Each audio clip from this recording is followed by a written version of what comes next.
કરુણા.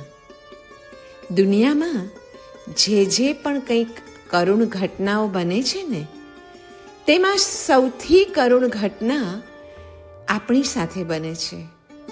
ખબર છે કઈ? આપણા પોતાના વિશે રહેલું આપણું અજ્ઞાન એ સૌથી મોટી કરુણા છે.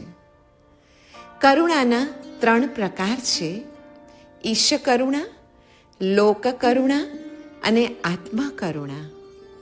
ઈશ કરુણામાંથી ભક્તિનો જન્મ થાય છે. લોક કરુણામાંથી નીતિનો જન્મ થાય છે અને આત્મ કરુણામાંથી અધ્યાત્મનો જન્મ થાય છે. વિદ્યાની સાથે જો કરુણા પણ જોડાયેલી હોય ને, તો એ આપણને ગુણકારી થાય છે. વિશ્વ, શાશ્વત કાળ એ પણ આપણા વર્તમાનમાં વસ્યો છે. દુનિયામાં શૂર, પંડિત, ધનાઢ્ય અને દાતાર ઘણા હોય. પૂજ્ય હેમચંદ્ર સુરીશ્વરજી કહે છે કે દુનિયામાં શૂર, પંડિત, ધનાઢ્ય તથા દાતાર ઘણા હોય, પરંતુ દુઃખીઓનું દુઃખ જોઈને જેનું મન કરુણા વડે દ્રવિત થાય, તેવા સત્પુરુષો વિરલ હોય છે. ધર્મનું પ્રત્યેક સત્ય વિશ્વ પ્રેમ, વિશ્વ મૈત્રી અને વિશ્વ કરુણાની પુષ્ટિ માટે જ હોય છે. ખરેખર ઈશ્વર તો પ્રેમ અને કરુણાના સાગર છે. સ્વામી રામદાસ કહે છે કે ખરેખર ઈશ્વર તો પ્રેમ અને કરુણાના સાગર છે. એના પ્રતિ પોતાના હૈયાના દ્વાર ખોલનાર સહુ ઉપર એ કરુણાની ધારા વહાવે જ છે. જીવ માત્ર સાથે મૈત્રી કે હિતચિંતાનો ભાવ આવ્યા વિના રાગ, દ્વેષ આદિ કષાયોનો નિર્મૂળ નાશ અશક્ય છે. ભગવાનના દર્શન કરતી વખતે સંઘવતી, સંઘ કલ્યાણ, આત્માનું કલ્યાણ કરો હે પ્રભુ, એવો ભાવ રહેવો જોઈએ. કારણ કે જીવ મૈત્રી અને જીન ભક્તિ પરસ્પર પૂરક છે.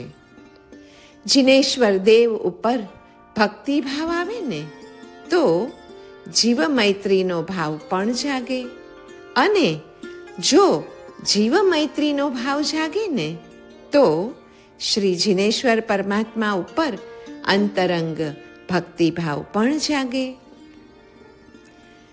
અંતિમ 5000 વર્ષમાં મનુષ્ય જાતિએ 15,000 યુદ્ધો લડ્યા છે. લડાઈ બંધ હોય છે ને, ત્યારે પણ લડાઈની તૈયારી તો ચાલતી જ હોય છે. તો હવે આ સંઘર્ષ મટે કેવી રીતે? તે માટે ઉપરના મનમાં જે પ્રકાશ છે, તે અર્ધચેતન અને અચેતન મનમાં પણ લઈ જવો જોઈએ. અવેરનેસ અથવા જાગૃતતાનો દીવો પ્રગટાવીને બાહ્ય મનને બદલવા માટે આંતરમનને બદલવું જોઈએ, અને એ માટેનો એકમેવ ઉપાય છે જીવ મૈત્રી.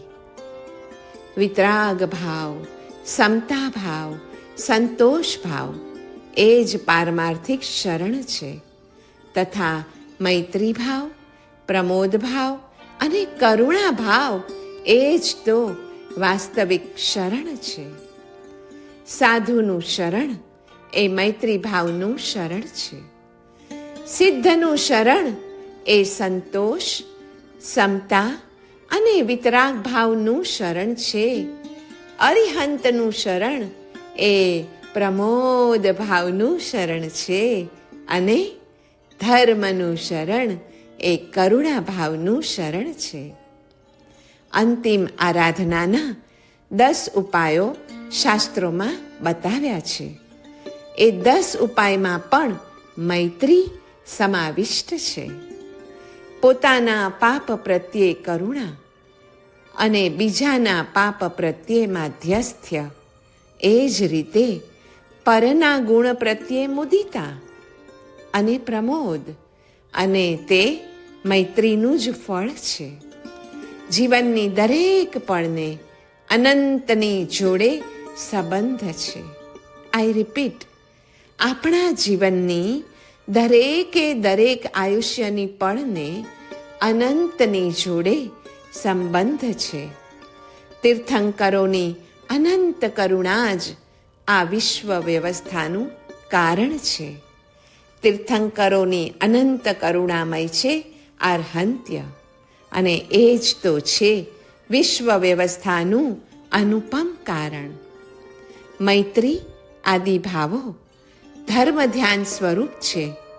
જાતિગત એકતાના ભાવનું સંરક્ષણ મૈત્રી આદિ ભાવોથી જ થાય છે, અને તેથી તે ધર્મ ધ્યાન રૂપ છે. વિસ્મય, પુલક અને પ્રમોદ એ સદવસ્તુની પ્રાપ્તિના હર્ષના સૂચક છે. એ હર્ષને ઉત્પન્ન કરનાર ભવ ભ્રમણનો ભય છે. ભવનો ભય જેટલો તીવ્ર તેટલી ભાવની વૃદ્ધિ અધિક, અને ભાવની વૃદ્ધિ જેટલી અધિક તેટલી આરાધનામાં સાવધાનતા અને એકાગ્રતા અધિક. આ રીતે અમૃત ક્રિયાના બધા જ લક્ષણો નવકાર મહામંત્રની આરાધનામાં ઘટી જાય છે, અને એ પ્રેમ, વિસ્મય, પુલક અને પ્રમોદ વડે અભિવ્યક્ત થાય છે. ક્ષમા અને મૈત્રીથી આપણા સર્વે પૂર્વે કરેલા દુષ્કૃત્યોની ગરહા થાય છે. માટે ક્ષમા અને મૈત્રીને આપણા જીવનના બે ધ્યેય કરી દેવા. પંચ પરમેષ્ઠી અને ચાર ભાવના વચ્ચે પણ કેવો સુંદર સંબંધ છે. સર્વ જીવોમાં રહેલ મૈત્રીનો અંશ એ શું છે? એ છે સાધુ પરમેષ્ઠી.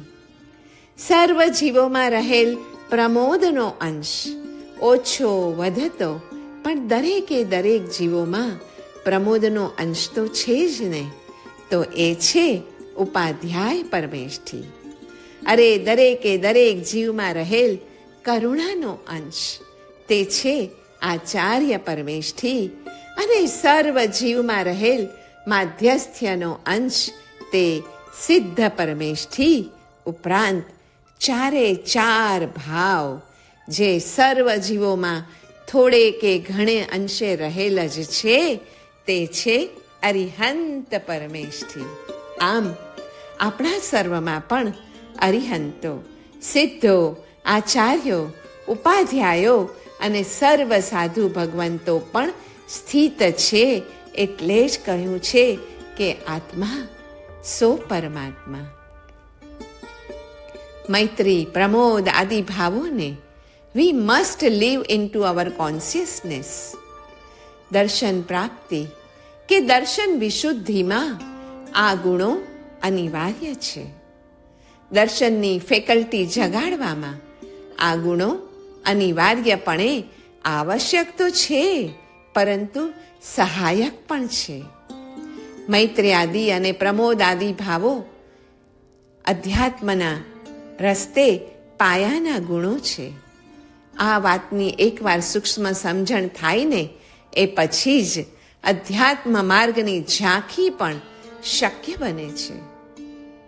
પ્રભુની આજ્ઞા, ગુરુની સેવા અને જીવોની મૈત્રી, બસ આ ત્રણ જ વસ્તુ માટે પ્રભુ પાસે નિરંતર પ્રાર્થના કરીએ, અને એ કરવાથી સર્વ ઈચ્છિતની સિદ્ધિ થાય જ છે. જીવને સહવા માટે મૈત્રી આવશ્યક છે.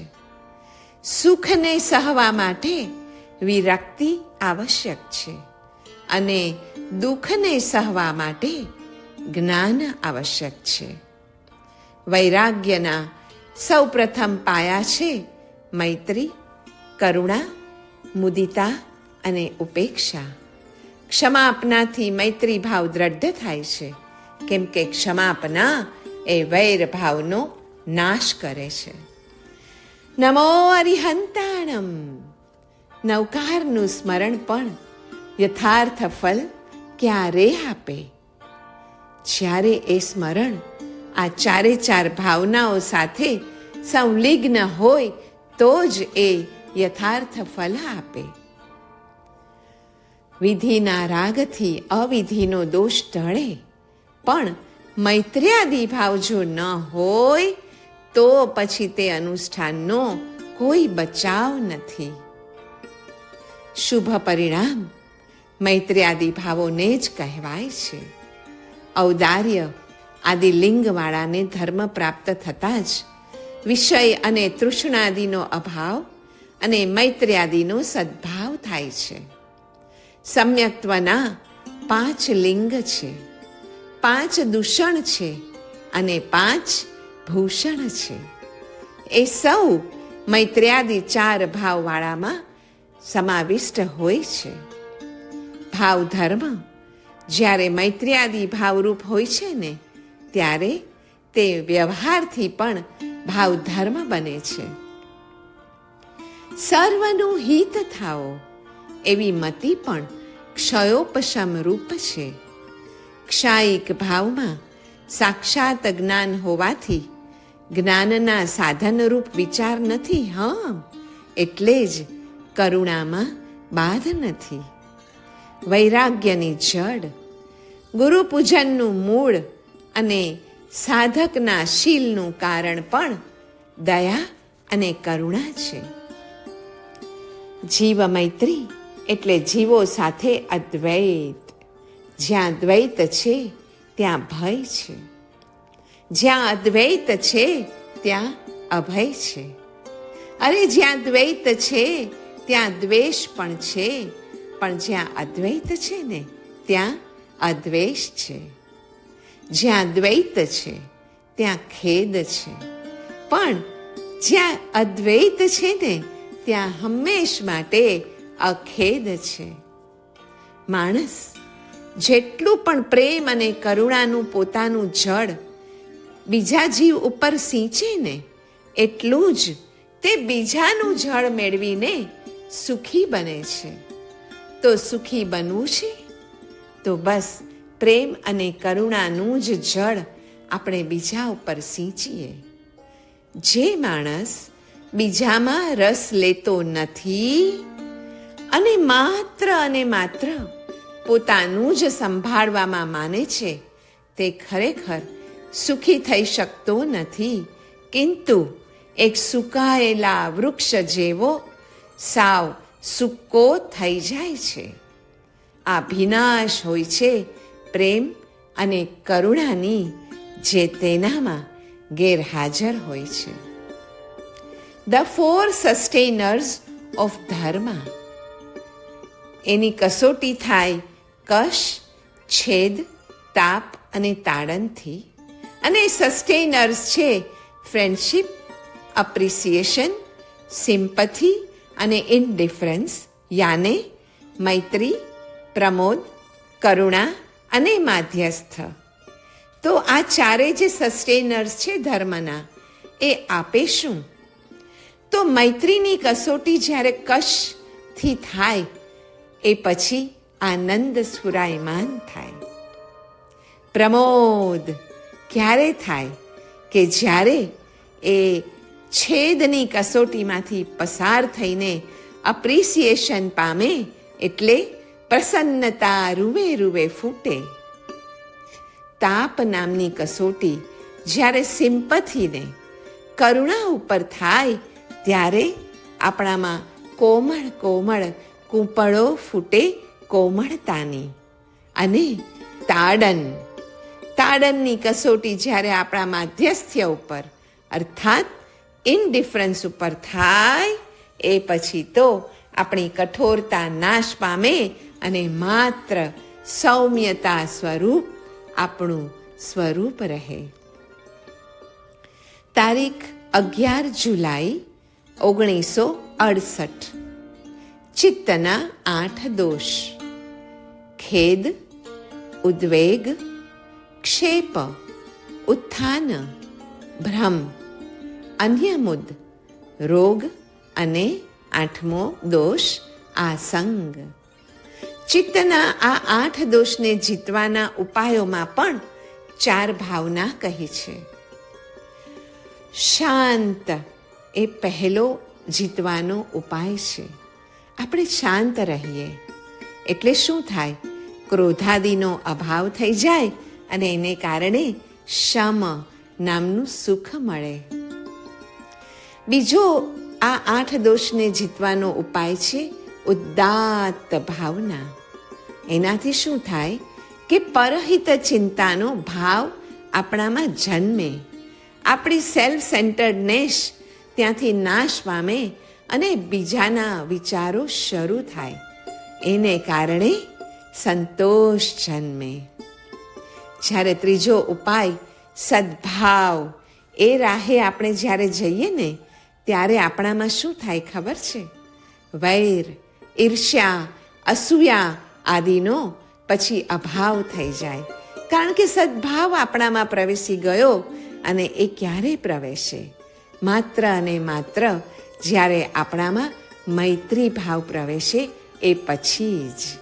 અને ચોથો ઉપાય છે અનવસ્થિતિ, જેનું કારણ છે મૈત્રી અને પ્રમોદાદિનો અભાવ. ચિત્તના 3 ધર્મ પણ છે: માધુર્ય, ઓજ અને પ્રસાદ. માધુર્ય છે આપણા ચિત્તમાં. એ ક્યારે ખબર પડે? કે જ્યારે આપણે બીજાના દુઃખોને માત્ર જોઈને પણ મીણની જેમ પીગળી જઈએ. ઓજ, ઓહોહો, આપણા પરાપૂર્વે કરેલા પાપ જ્યારે ઈંધણની જેમ સળગી જાય ને ત્યારે આપણે ચિત્તના એ ધર્મમાં પ્રવેશી ગયા છે અને હવે આપણામાં ઓજ પ્રકાશે છે અને આપણા પાપો ઈંધણની જેમ સળગી રહ્યા છે એ આપણે જોઈ શકીએ છીએ. અને ચિત્તનો ત્રીજો ધર્મ છે પ્રસાદ, એટલે છાણાની જેમ વ્યાપી જઈએ.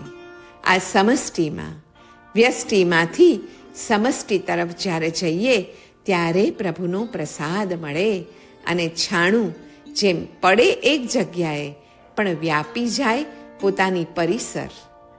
એવી જ રીતે સામાયિકનો પરિણામ પણ મધુર છે. જે માધુર્ય છે ને પહેલો ધર્મ, તો એ છે સામાયિક. ઓજસ્વી પણ છે, મધુર પણ છે અને સામાયિકનો પરિણામ પ્રસાદ અર્થાત પ્રસન્ન પણ છે. કઈ રીતે?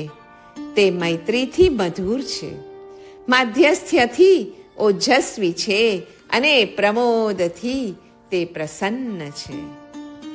પ્રમોદ વગેરે 3 ભાવોની ઉત્પત્તિમાં મૈત્રીનો અભાવ તે પ્રતિબંધક ગણાયો છે. મૈત્રી ના હોય ને તો પ્રમોદ આદિ 3 ભાવો જન્મે નહીં, અને મૈત્રી હોય તો એની ઉત્પત્તિમાં સુલભતા થાય. વળી મૈત્રી ભાવના પાપ પ્રતિઘાત રૂપ છે અને પ્રમોદ આદિ 3 ભાવના ગુણ બીજના વપન રૂપ, વાવણી રૂપ છે. પાપનો પ્રતિઘાત કર્યા વિના ગુણરૂપી બીજોની વાવણી થઈ શકે નહીં. પણ પાપ નાશ થયા પછી ગુણો આત્માના સ્વરૂપભૂત હોવાથી વિના પ્રયત્ને સ્વયમેવ પ્રગટ થઈ જાય છે. તેથી જ સૌથી પ્રથમ ઉપદેશ મૈત્રીનો છે. મને સર્વ જીવો સાથે મૈત્રી હો, એમ વારંવાર મનમાં ને મનમાં ઉદ્ઘોષણા કરવી, પ્રભુ પાસે જઈને પણ આ જ પ્રાર્થના કરવી, કેમ કે એ મોક્ષના પગથારનું પ્રથમ સોપાન છે. કરુણા બુદ્ધિ એ પ્રતિક્ષણ કર્મ નિર્જરાની ખાણ છે. આપણને એમ થાય કે કર્મની નિર્જરા કઈ રીતે કરવી, તો કરુણા બુદ્ધિ દાખવીએ. દીનહીનને જોઈને હૃદયમાં કરુણા ન વસે તો ઘટમાં ધર્મ વસ્યો નથી એમ જાણ.